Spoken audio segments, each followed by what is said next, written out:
Gavana wa Narok Patrick Ole Ntutu amewataka maafisa wakuu walioteuliwa hivi karibuni kuzingatia uadilifu, uweledi na uwajibikaji katika utekelezaji wa majukumu yao wanapochukua nyadhifa za uongozi katika serikali ya kaunti.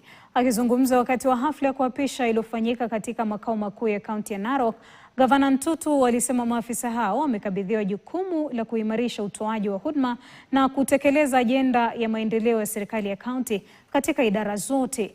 Gavana huyo aidha alitoa changamoto kwa maafisa hao kufanya kazi kwa bidii na kuhakikisha wakazi wanapata huduma bora, akibainisha kuwa ufanisi wa mipango ya kaunti unategemea uongozi bora, kujitolea na usikivu kutoka kwa maafisa wa umma. Hafla ya kuapishwa iliashiria hatua kubwa ya kuimarisha uongozi wa utawala wa kaunti, huku maafisa wakuu wapya wakichukua majukumu yao katika idara mbalimbali. Advertisement period followed the names of 7 successful candidates April 2026. His Excellency kukumbuka kwa wale ambao wameaga dunia, sio kukuja tena kuua wale wengine.